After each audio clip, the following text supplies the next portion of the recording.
Afternoon class. Today I will be teaching about the topic peri-operative nursing.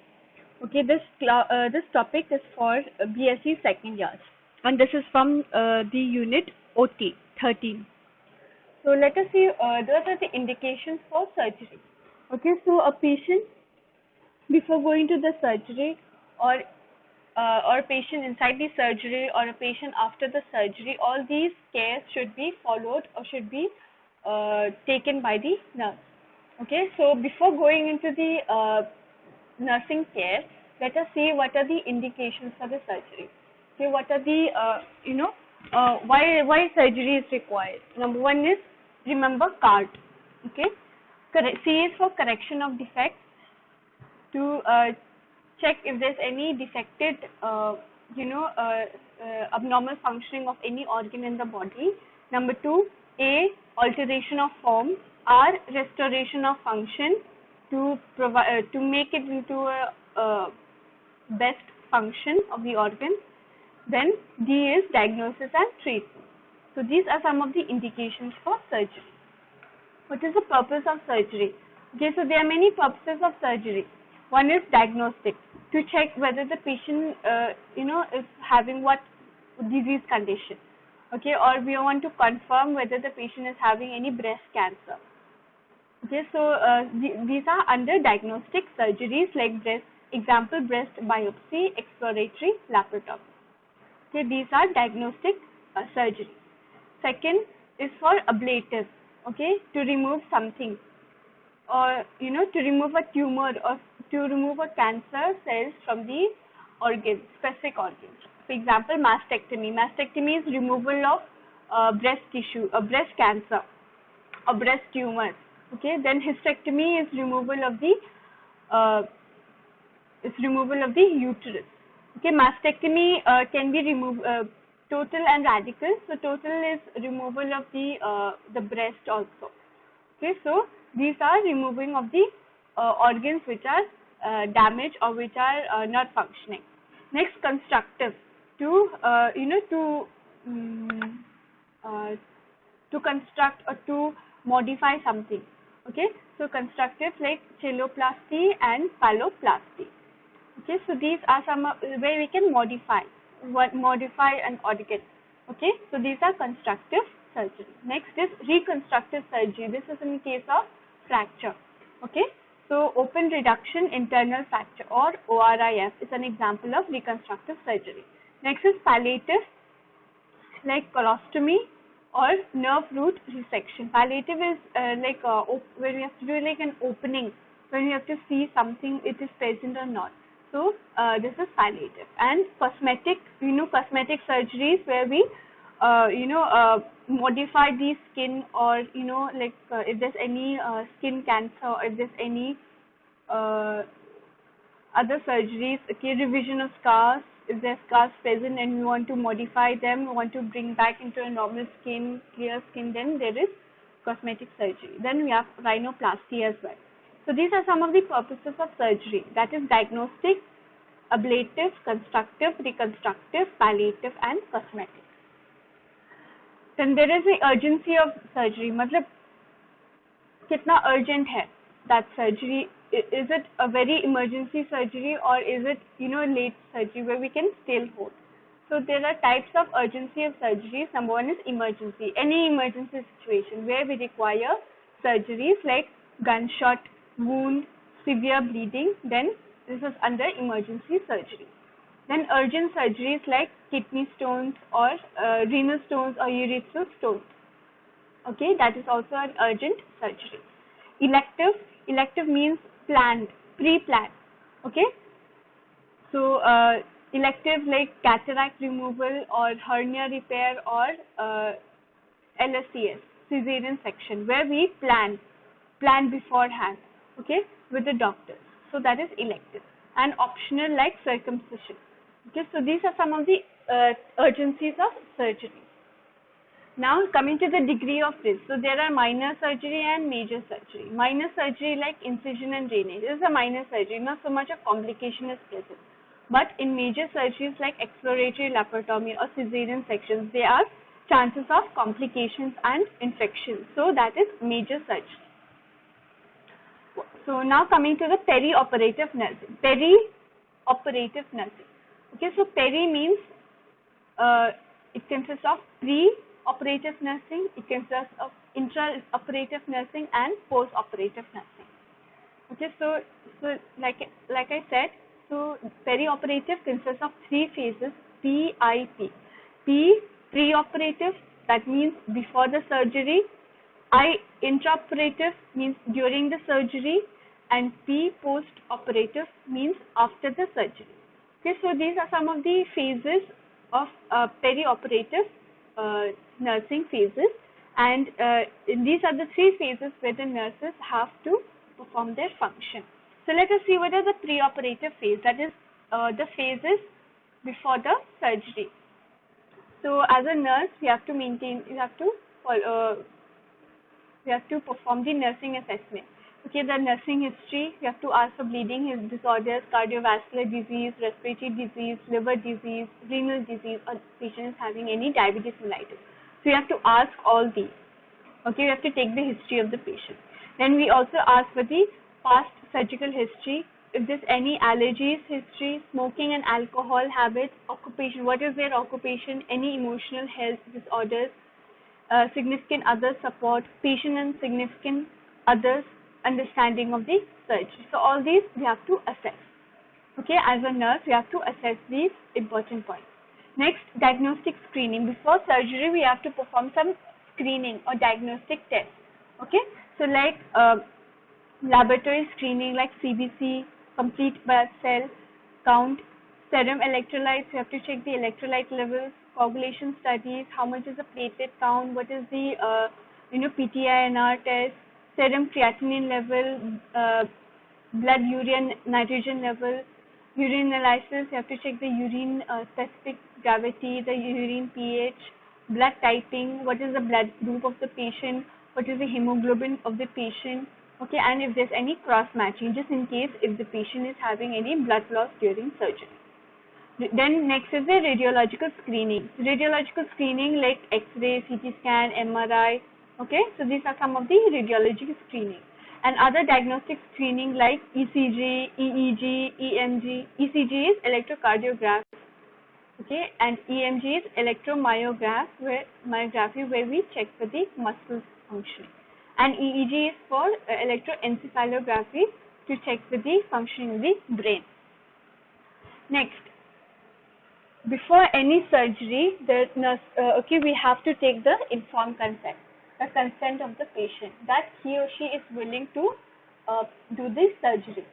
Okay, so indications of informed consent. Okay, we have to take consent in cases like non-surgical invasive procedures, anesthesia before any anesthetic agent has been given to the patient, before any radiation therapy or radiation screening test, and before any surgical invasive procedure.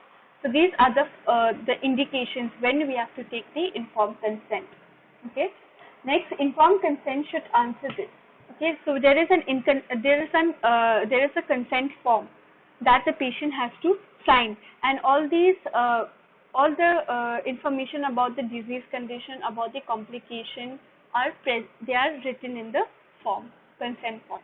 So these are some of the points like what do you plan to do with me, what do you want to do in this procedure, what are the alternates to this plan, what things I should worry about, what complications, what are the greatest risks or worst that can happen.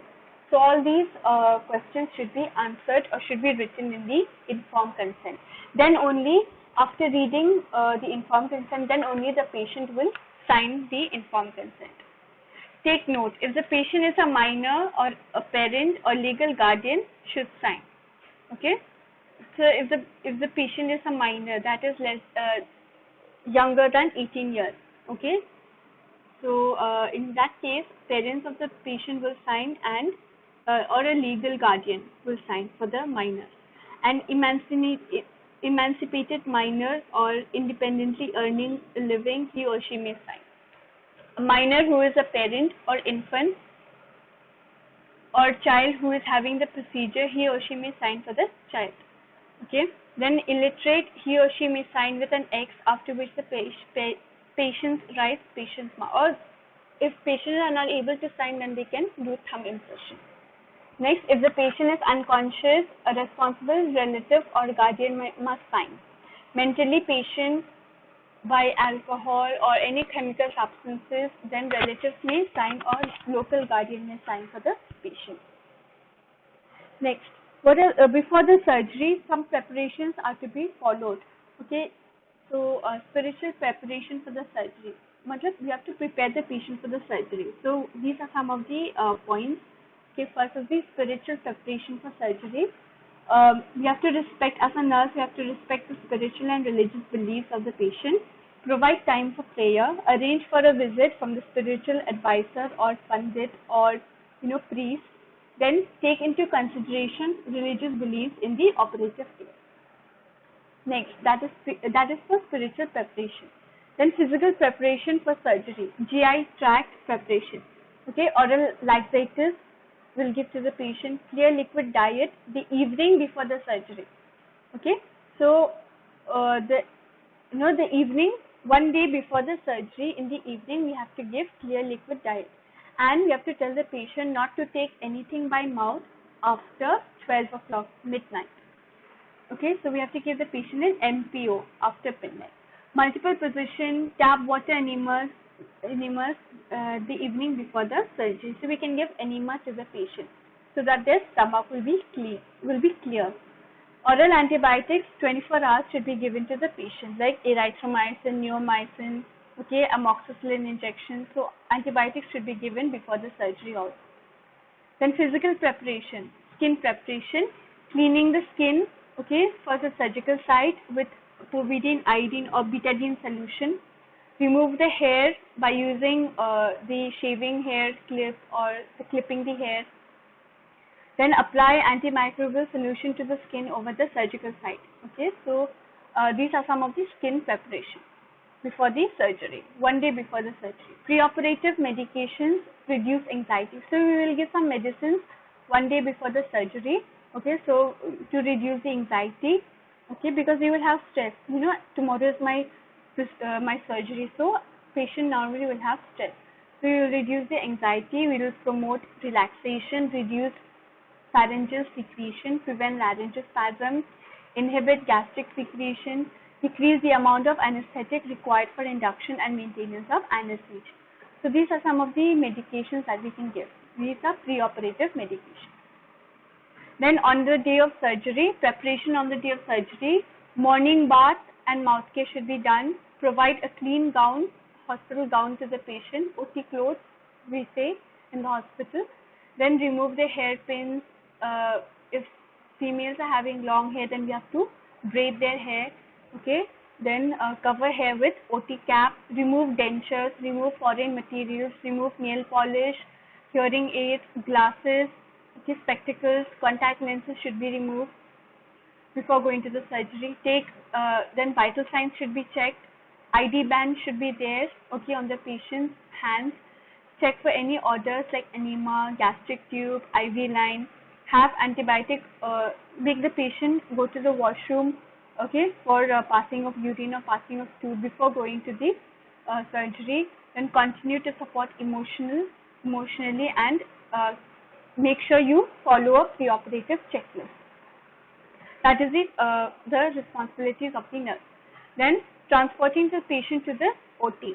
Okay, from the ward, from the you can say medical ward or surgical ward to the OT. Okay, so while shifting the patient, we have to make sure that there is a comfortable stretcher. Then we should make sure that there are blankets. We should cover the patient with blanket when they are placed on the trolley. Then safety measures should be there. Side rails should be there so that they will not fall. Proper identification of the surgical patient. ID band should be present. Patient's file should be there. Then proper greeting of the patient should be performed and maintain a quiet environment. Then we have the preoperative checklist. Okay, so in every hospital there is a preoperative checklist. Okay, so it consists of the informed consent. Informed consent taken or not? Yes. Surgeon-nurse conference, laboratory tests, okay, what the reports, medical reports are there or not in the patient's file, that should be checked. preparation of the skin. Skin has been, hairs are removed or not in the surgical site, and it should be prepared with betadine solution. Then bowel preparation, enemas has been given to the patient or not. Patient has passed stool, patient has passed urine or not. IV fluids are given to the patient or not. Preoperative medications are given or not to the patient. Antibiotics have been given to the patient or not. These all are very important. Then we have to check for if there's any nail polish. Then we have to remove any rings, watches, okay, earrings. All these have to be removed. Dentures, hearing aids, spectacles, contact lenses. All these have to be removed. So these are some of the checklists. And patient is on NPO. Okay, nil per orally, means that the patient is on fasting. Next, that is about preoperative phase. Now coming to the intraoperative phase. This is during the this is in the OT. Okay, what are the nursing roles in the OT? Okay, so the operating room members. Okay, we have the certified registered nurse anesthetist. Okay, so the responsibilities of them, these nurse anesthetists are assist in the administration of anesthesia drugs. Okay, we will try to help in the administration of anesthesia drugs so that we can induce and maintain anesthesia to the patient. Then administer any medications as indicated to support the patient's physical status during surgery. So this is the responsibility or the roles of nurse anesthetist.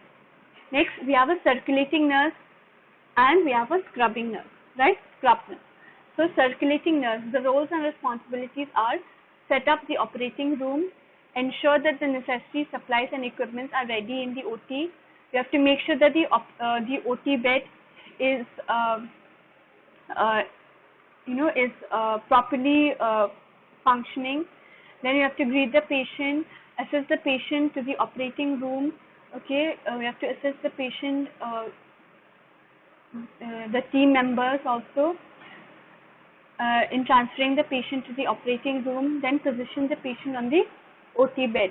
Okay, so these are some of the responsibilities. Others are perform the surgical skin preparation by applying betadine solution, drape the surgical site with sterile drape, open the sterile supplies during the surgery. We can help them manage catheter, tube, drains and specimen, administer medication and solution to the sterile field, assess the amount of urine and blood loss, review the results of any diagnostic test, maintain a safe aseptic environment, monitor the traffic, monitor that you should make sure that the OT should not be congested, perform sharp, sponge and instrument counting. So the circulating nurse also should count the instruments. Then document all the care, events, findings and patient response. These are the responsibilities of the circulating nurse. Next, we come to the scrub nurse. Scrub nurse, we all know that she should scrub herself, right? Wear sterile gowns, sterile masks, sterile gloves, and performing scrubbing of the hands. Then she should set up the sterile field, sterile trolley. Then she should assist the draping the client. Then she should hand over the instruments to the surgeon, to the doctor. Then perform counting of the sharp objects, the sponges and the instruments. Next, that was about the judges during the intraoperative phase. Now coming to the post-operative phase.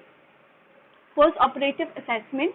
Okay, so the nurse should assess these following points, that is airway, breathing, circulatory, consciousness, whether patient is conscious or not. You have to assess the safety of the patient, dressing. You should check the dressing, the color of the dressing, drainage, if there's any drainage, drugs. Okay, what drugs are to be given to the patient in post-operative care, elimination, fluids, IV fluids, and food. Okay, so the post-operative assessment, there's a scoring. Okay, this is called as Aldrich scoring. Okay, in Aldrich scoring, there are 5 parameters, that is activity, respiration, circulation, consciousness, and color. So this is the Aldrich scoring. Okay, area of assessment, and there are columns like point score, how much score we are giving to the patient. Okay, in first hour after surgery, 2 hours after surgery, and in 3 hours after surgery. So what are there? their scores. Okay, so we have to write according to the muscle activity, respiration. Okay, so in muscle activity, ability to move all extremities, meaning that they're able to move all the hands and legs, will give 2 points. Ability to move two extremities, we will give 1 point, and able to move any extremity, meaning they are not able to move, then that is 0 point. Next, respiration. Ability to breathe deeply and cough, 2 points. Limited respiratory effort, meaning patients is having some respiratory problem, can be dyspnea or tachypnea, so we will give 1 point. And no spontaneous effort, means that the patient is not able to breathe on their own, then we give 0 point. Next, area of assessment in circulation, BP plus minus 20% of pre-anesthetic level, 2 points. BP plus minus 20% to 40% of pre-anesthetic level, 1 point. BP plus minus 50% of pre-anesthetic level, 0 point.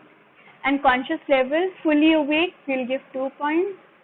Arousal and calling, when we call the patient, hello Mr. X, are you okay? Then if they respond, then 1 point. If they do not respond, then we'll give 0 point. Then the oxygen saturation, unable to maintain saturation more than 92% on room air, we will give 2 points. Needs oxygen inhalation to maintain oxygen, patient who requires oxygen to maintain saturation above 90%, we will give 1 point. Oxygen saturation less than 90% even with oxygen support, then we will give 0 points. So the total points, okay, the required points or the required score for discharging the patient from OT to the surgical ward will be should be 7 to 8. Okay, so patient should have 7 to 8 or 7 to 10, okay, score, so that they will be shifted to the post surgical ward from the OT.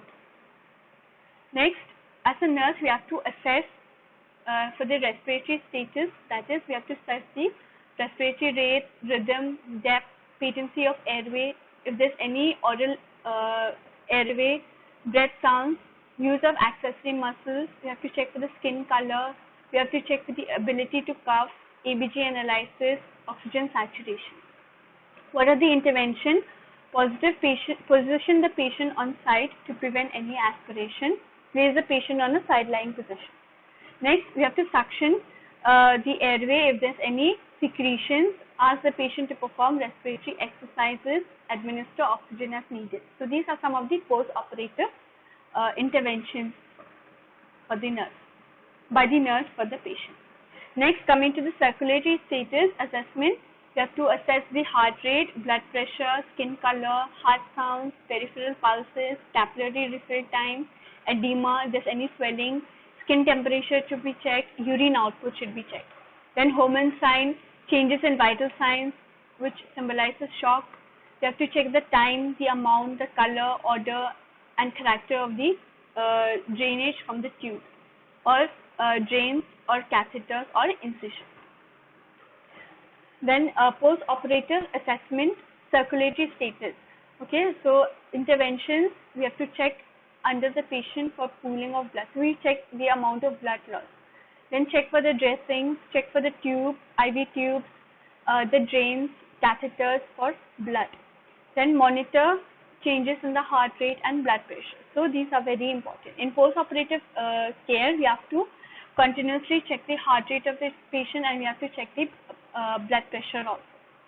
Next, thermoregulatory status, we have to assess the temperature of the patient by using thermometer. We should check for any shivering of the patient. In that case, then we have to give blankets. Next, CNS status, central nervous system status. We have to assess for level of consciousness, mental status, movement and sensation in extremities, presence of any gag reflex or corneal reflex. Intervention, as a nurse, you have to orient the patient. Orientation should be given to the patient to the post-operative ward. Protect the eyes of the patient if corneal reflex is absent. Protect the airway if gag reflex is absent. Next, dressing. Okay, so we have to assess the dressings also of the patient. Check if there's any warmth or swelling or tenderness around the incision or surgical site. Then check for type, color, amount, odor, smell, character of drainage on the dressing. Then check the amount and consistency or color of the drainage. Then we have to check for the dependent areas. Drain and tubes should be intact, patent, and properly connected to the drainage system. Means that for suppose catheter, okay, urinary catheter, they should not be loose or they should not be disconnected from the urobag. So all these should be checked. Then intervention, reinforce the dressings as necessary. Next, post-operative assessment, urinary status. Okay, we have to check for the bladder distension, assess for the amount of urine, color of urine, odor, character of urine, if polycatheter is present. Then interventions of a nurse, catheterize if necessary, notify the medical doctor if urinary output is less than 30 ml per hour. Okay, so remember that if the urinary output is less than 30 ml per hour, then we have in 1 hour, then we have to inform the doctor. Next, fluid and electrolyte balance. You have to check for the input and output, color and appearance of mucous membrane, skin color, tinting and texture of the skin, status of the IV fluids, type, amount, color, odor, and character of drainage from the tubes, drains, catheters, and incisions. Then we have to check for the type, amount of solution, flow rate, tubings, infusion site. So we have to check how much IV fluid should be given to the patient, at what rate. All these have to be maintained. Next, GI status. Okay, we have to assess for any abdominal distension, check for any nausea, vomiting, bowel sounds should be checked. Passage of flatus, that means passing of gas. Okay. Then type, amount, color, odor, character of drainage from the NG tube, okay, if it is present. So all these should be checked, okay, in the post-operative management. So we have come to the end of the topic for today. So I hope this is clear about peri-operative nursing. So thank you, class.